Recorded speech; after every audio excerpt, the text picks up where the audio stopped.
আমার কাছে আমার চোখে ধরা পড়ছে না যে 1,20,000 টাকা আমি কেমনে দিব। কি হলো, হঠাৎ করে আমরা একটা সার্কুলার দেখলাম যে সারা বাংলাদেশে ইসলামিক ট্যালেন্ট খোঁজা হচ্ছে।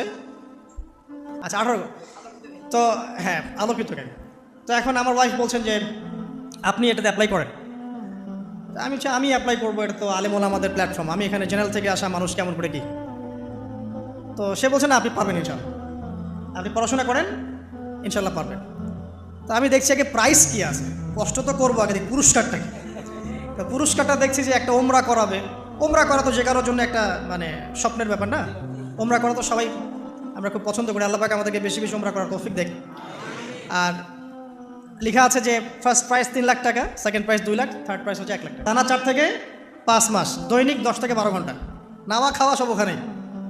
আর যতটা সহজ মনে করছেন আসলে কিন্তু প্রতিযোগিতা অত সহজ নয়। আসলে যে কোনো জায়গা থেকে প্রশ্ন আসতে পারে, আকিদা, সিরাত, ইতিহাস, এটা ওইটা অনেক টপিক, প্রায় 36টা বিভাগ আছে।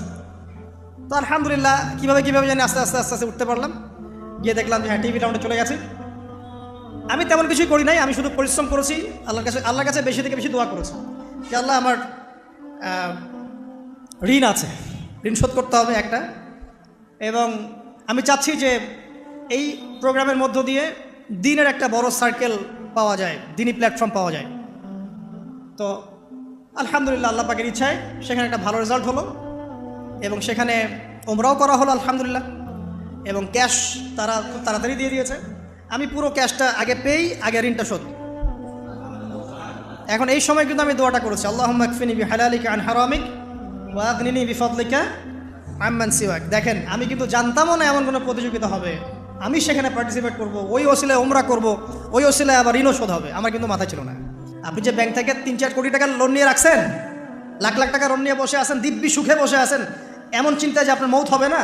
আর নবী সাল্লাল্লাহু আলাইহি ওয়াসাল্লাম সময়ে একজন মারা যাচ্ছেন, তিনি বলছেন তোমরা জানাজা পড়ে নাও, আমি জানাজা পড়তে চাচ্ছি না। মানে ঋণগ্রস্ত ব্যক্তি জানাজাও তিনি পড়তেন না। তারপরে একজন এসে বললেন ইয়া রাসূলুল্লাহ আমি তার ঋণ শোধ করে দিব, তার যা ঋণ আছে আমি শোধ করে দিব। তখন নবী এসে জানাজা পড়লেন সাল্লাল্লাহু আলাইহি ওয়াসাল্লাম। তা আপনার এই কোটি কোটি টাকা ঋণ শোধ করার লোক তো রেডি আছে নাকি? আছে না? সমস্যা নেই, আপনার জানাজা পড়া হবে, কারণ হুজুরকে আপনি 5,000 টাকা দিবেন, হুজুর জানাজা পড়াই দিবে, কোনো সমস্যা নেই। তারপরে আপনার মিলাদও হবে, আপনার একটা বড়সড় দোয়াও হবে ইনশাআল্লাহ। কিন্তু আল্লাহ পাক বলেছেন যে শহীদ, আল্লাহর পথে যুদ্ধ করে শহীদ হয়েছে, এই ব্যক্তির আত্মাও ঝুলে থাকে যতক্ষণ পর্যন্ত না তার ঋণটা শোধ করা হয়।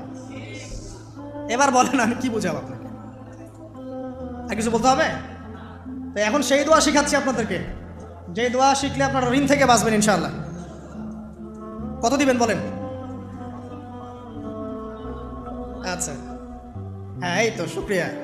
দোয়া করবেন যেন আল্লাহ পাকের দিনটাকে আল্লাহর জমিনে প্রতিষ্ঠা করতে পারে। আমার সাথে বলেন, দোয়াটা হচ্ছে আল্লাহুম্মা ইকফিনি বিহালালিকা আন হারামিকা ওয়া আগনিনি বিফাদলিকা আম্মান সিওয়াকা। এই দোয়াটা ছোট না, এটা মুখস্থ করবেন, সেজদায় পড়বেন, নামাজের সেজদায় পড়বেন, আত্তাহিয়াতু দরুদ শেষ তারপরে পড়বেন, নামাজ শেষে হাত তুলে করবেন, যখন তখন শেষ রাত্রে করবেন, ইনশাআল্লাহ দেখবেন আপনার ঋণ বলতে কিছু থাকবে না ইনশাআল্লাহ। যদি থাকেও, বড় কোনো ঋণ থাকেও, আল্লাহ পাক অন্য কোনো মাধ্যমে এটা শোধ করার ব্যবস্থা করে দিবেন ইনশাআল্লাহ। ইনশাআল্লাহ। সূরা ওয়াকিয়া কোন সূরা? এটা কোন সূরা?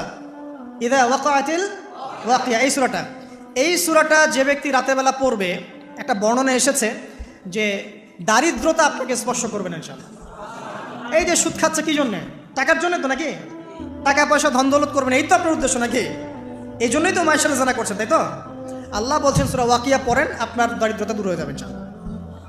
বিশ্বাস হচ্ছে না? রিজিক কার হাতে? না, রিজিক তো আমাদের হাতে। এটা মানুষ বিশ্বাস করে না আসলে, এটা মুখে বলে, মানুষ মুখে বলে রিজিক আল্লাহর হাতে। মানুষ যদি বিশ্বাস করতো রিজিক আল্লাহর হাতে, তাহলে মানুষ কেমন করে সুদ খাবে? ও মনে করছে রিজিক আমার হাতে, আমি যদি খাই সুদ তাহলে আমি গেইন করব, যদি না খাই তাহলে আমি দারিদ্রতায় ভুগবো নাকি? যদি আমি ঘুষ নেই তাহলে আমার উন্নতি হবে অর্থনৈতিক, যদি না নেই তাহলে আমি মরে যাব, না খেয়ে মরে যাব। যদি আমি দুর্নীতি করি তাহলে আমি বাঁচবো, আমার সন্তানরা ভালো থাকবে, যদি না করি আমি দারিদ্রতায় মরে যাব, তাই তো? এই কনসেপ্ট ছাড়া কেউ এগুলা কাজ এমনি করতে পারে নাকি? নিঃসন্দেহে আমরা মনে করি যে রিজিকের মালিক আমরা, আল্লাহ নয়।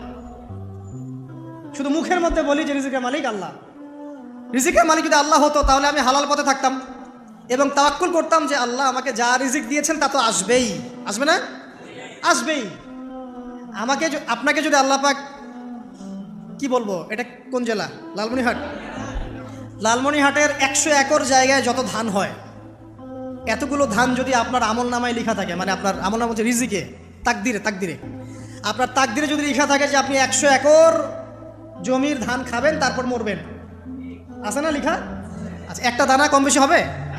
আপনি যদি আল্লাহর প্রতি তাওয়াক্কুলই করেন তাহলে আপনি হালাল পথে থাকবেন, বিশ্বাস করবেন যে আল্লাহ পাক যেটা লিখে রাখছে আমার তাকদিরে রিজিক, এর একটা দানা রেখেও আমি পৃথিবী থেকে যাব না, সিম্পল। তখন আপনার অন্য পথে যাওয়ার কোনো কারণ নাই। আর যখন আপনি বিশ্বাস করবেন না, না এটা আমার হাতে, আমি যত পরিশ্রম করব তত রিজিক বাড়বে, আমি যত ঘুষ নিব তত বাড়বে, যত সুদ খাবো তত বাড়বে, যত দুর্নীতি করবো তত বাড়বে, তখন তো রিজিকের এই পুরো দায়িত্বটা আল্লাহ পাক আপনার হাতে ছেড়ে দিবেন। আল্লাহ পাক আপনাকে কোনো বারাকা দিবেন না। ইয়ামহাকুল্লাহু রিবা ওয়া ইউরবিস সাদাকা। সদকা করলে সম্পদ বৃদ্ধি পায়, আর রিবার মধ্য দিয়ে সম্পদ ধ্বংস হয়ে যায়, একদম মাটিতে মিশে যায়। কীভাবে ধ্বংস হয় সেটা এখন আলোচনা করার সুযোগ নাই, সময় নাই। আমি ইনশাল্লাহ আরেকদিন শুধু রিবা নিয়ে আলাদা আলোচনা করবো ইনশাল্লাহ।